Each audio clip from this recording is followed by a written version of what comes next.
I'm telling the story from the spare room at my aunt's place. It's quiet here, peaceful. The kind of quiet that used to scare me when I lived at home because silence there always meant tension, like something was about to snap. I never thought I'd end up here. Not like this. Not with just a backpack, no plan, and a heart full of questions.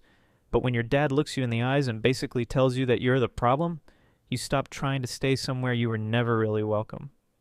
My name's Callie. I'm 16. And until a few months ago, I thought my family was finally settling into something good. My mom passed away when I was 9, and for a long time it was just me and Dad, figuring life out. Then he met Monica, bright, kind, always smiling, and things got better. She used to braid my hair and call me my girl. She told me she wasn't trying to replace my mom, just hoping we could be a team. And I believed her. But something changed, and I still don't fully understand why. It started small. The way she sighed when I walked into her room, the way she'd shut the door when talking to Dad. And then came the pregnancy. At first I thought she was just stressed or hormonal, but soon she stopped hiding the way she looked at me, like I was a problem she couldn't wait to solve. One day I accidentally spilled water on the kitchen floor. She snapped. "Do you have any idea how dangerous you are? I'm pregnant, Callie. You could have gotten me hurt." And then, my dad. He didn't defend me. He didn't even look surprised. He just muttered, "You really need to stop upsetting her." That's the night I decided to leave. Not because I wanted to, but because I realized I already had. Back when Monica first entered our lives, I thought she was a miracle. My dad had been running on autopilot ever since my mom passed away. I was 9 at the time, old enough to understand loss, but too young to make sense of grief. He went to work, paid the bills, made frozen dinners, and stared at the TV with dead eyes. The only time I saw a flicker of life in him was when he looked at the old photo of Mom on the mantel. Then he met Monica. And suddenly he laughed again. She brought color back into our grayscale world. She made real meals, insisted on game nights, started humming while she cooked. And to my surprise, she included me. She never treated me like baggage from my dad's past. She called me sweetie, asked about my school day, even painted my nails once on a rainy Sunday afternoon. For the first time in years, I felt seen. So when they told me she was pregnant, I was genuinely happy. We were eating dinner, spaghetti, I remember, and she reached for my hand across the table and said, "You're going to be a big sister." I smiled. I really meant it. But it was like someone flipped a switch. Almost overnight, Monica became different, cold, irritable. She stopped saying goodnight, snapped when I asked innocent questions. One morning I left a cereal box on the counter and she lost it, screaming about how she couldn't live in a pigsty. At first I thought it was just the pregnancy. I read somewhere that hormones could make people moody, so I kept my head down, tried not to take it personally, but it kept getting worse. She started muttering things under her breath when she thought I couldn't hear. Always in the way. This house isn't just hers anymore. I need peace, not problems. I started to feel like I was trespassing in my own home. The worst part? My dad noticed, and did nothing. I told him how she was treating me, how I felt like I didn't belong anymore. He just sighed and said, "She's going through a lot, Callie. Just try to be more understanding." Understanding? I was walking on eggshells, eating dinner in my room, keeping my voice low so she wouldn't snap. I barely existed in that house anymore. Then came the moment I'll never forget. It was late. I got up to get water and heard voices in the kitchen. I paused in the hallway, hidden just around the corner. "She's making this pregnancy unbearable," Monica whispered, her voice trembling. My dad responded, "She's a teenager. She'll adjust." "She's stressing me out," Monica hissed. "Sometimes I wonder if she even wants this baby to be okay." I felt my heart stop. He didn't defend me. Didn't say, "That's not fair." Didn't remind her that I was his daughter. He just nodded. In that moment, something broke. The home I had spent years trying to rebuild in my mind, the one I thought we were creating together, was gone, burned to the ground in a whisper and a nod. And me? I was just a guest overstaying her welcome. I didn't leave right away. I told myself I could survive a little longer, that maybe Monica would calm down or my dad would finally notice how different things had become. But nothing changed. In fact, it got worse. She stopped pretending. No more forced smiles, no more polite small talk. Now it was just coldness, indifference, Some days she wouldn't speak to me at all. Other days she'd bark out orders like I was a maid. One morning I came downstairs to find my cereal already poured, only it wasn't for me. Monica was feeding her dog with my favorite bowl. When I opened the cupboard to grab another, I realized all my things had been shoved to the back, replaced by pastel mugs and matching dishes labeled Baby's First Breakfast. Later that week, I came home to find my bedroom door open. My things were boxed up. My bed was gone. My clothes were folded in a pile next to the washing machine. What happened to my room, I asked. Monica didn't look up from her phone. We need it for the nursery. My voice cracked. Where am I supposed to sleep? She glanced at me like I was slow. We moved your things to the laundry room. It's just temporary. Just temporary. That night I sat on a deflated air mattress in the laundry room next to a buzzing dryer and the smell of detergent. I stared at the ceiling and tried not to cry. My dad didn't say a word. Even when he walked past me, his only daughter sitting cross-legged on the cold floor, hugging my knees like a stranger in his own house, he said nothing. He just kept walking. That silence was louder than any argument could have been. I used to think my dad was my hero. He used to braid my hair before school, used to help me with science projects, used to sit on the edge of my bed and read me stories until I fell asleep. But now he didn't even look at me. I kept thinking about my mom, how she used to fight for me, how she would have burned this house to the ground before letting anyone treat me this way. Her photo was the only thing I took with me when I finally made my decision. I was done. One night, after another dinner I wasn't invited to, I walked to the park down the street. It was empty and quiet. I sat on a swing and pulled out my phone. My hands shook as I typed a message to Aunt Rachel, my mom's sister. She'd always said I had a place with her if I ever needed it. I think I'm ready. Can I come stay with you? Her response came almost instantly. Yes, you don't even have to ask. When? Tears welled up in my eyes. For the first time in months, I felt like someone saw me. I spent the next 3 days preparing. I waited until no one was home, then packed a backpack with my essentials. A few clothes, my mom's photo, my school papers. I left behind everything else. The night I left, no one noticed. I slipped out the back door with my hoodie up, my bag slung over the one shoulder, and my heart racing. It had just started drizzling.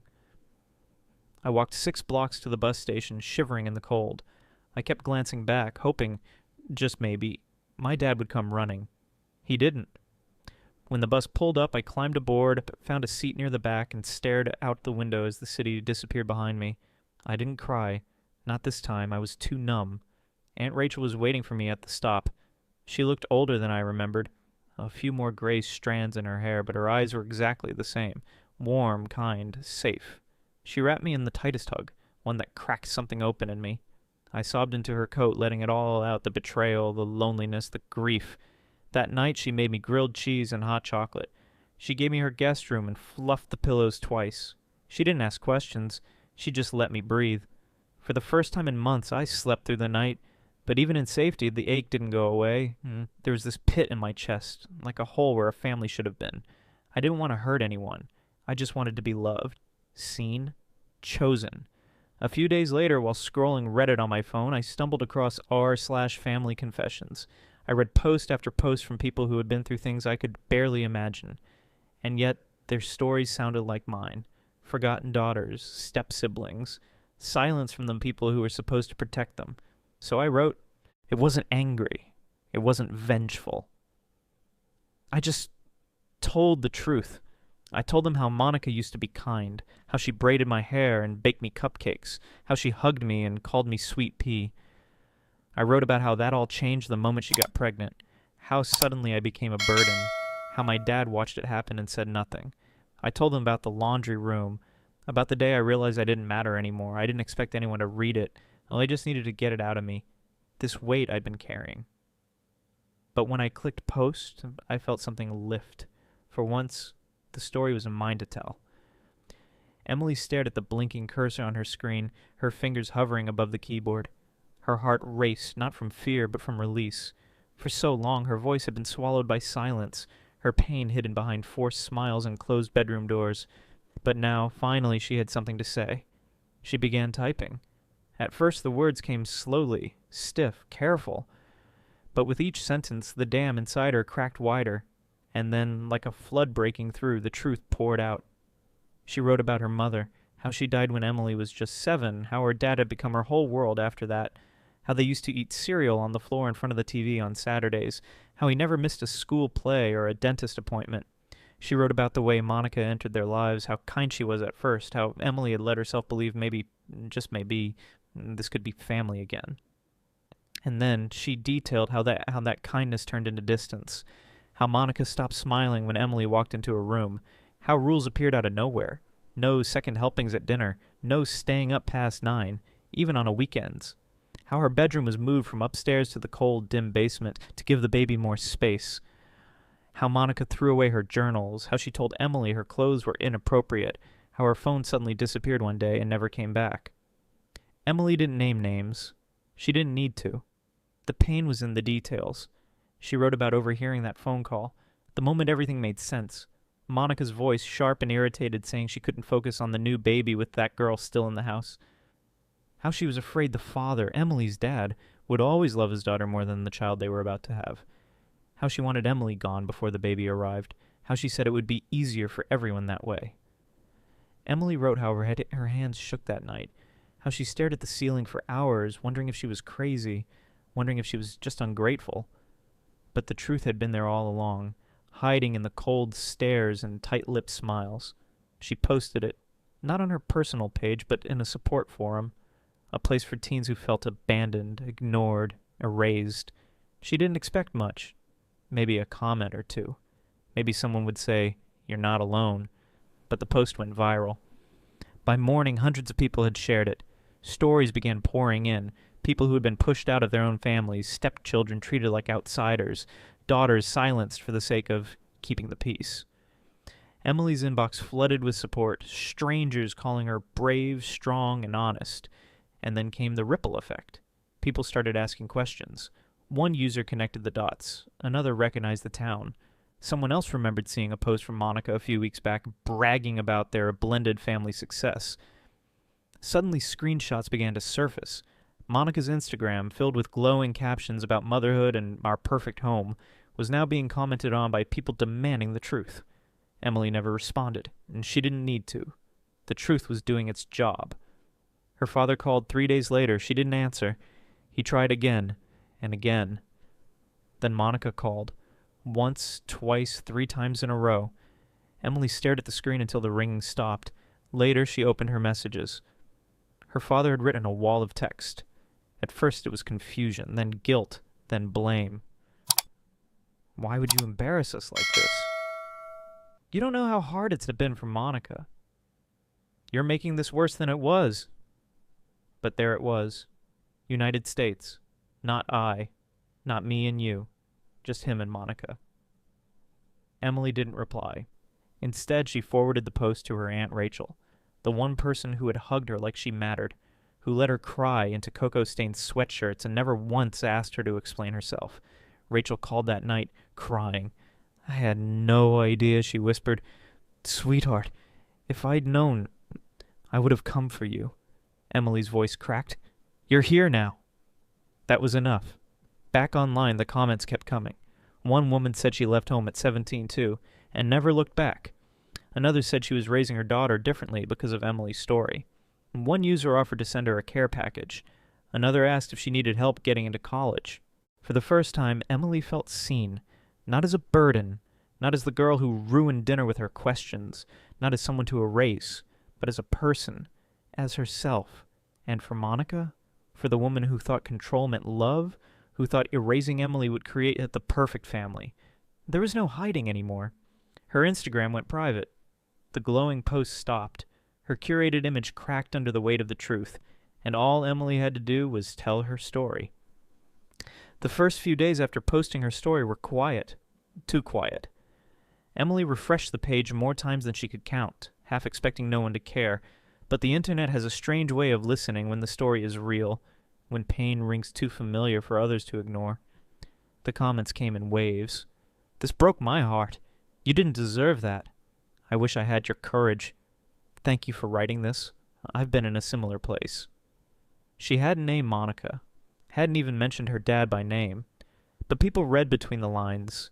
Friends from school messaged her privately, offering support, some even sharing their own stories. And one message stood out.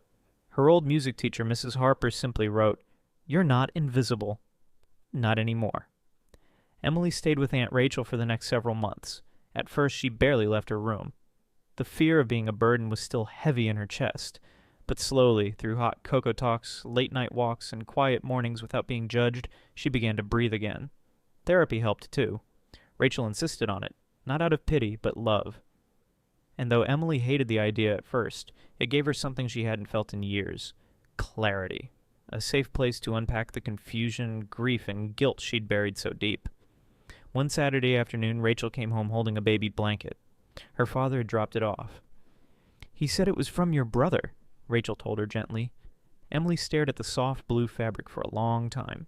She didn't cry, didn't smile either. But she folded it neatly and placed it in a drawer where it wouldn't hurt to look at.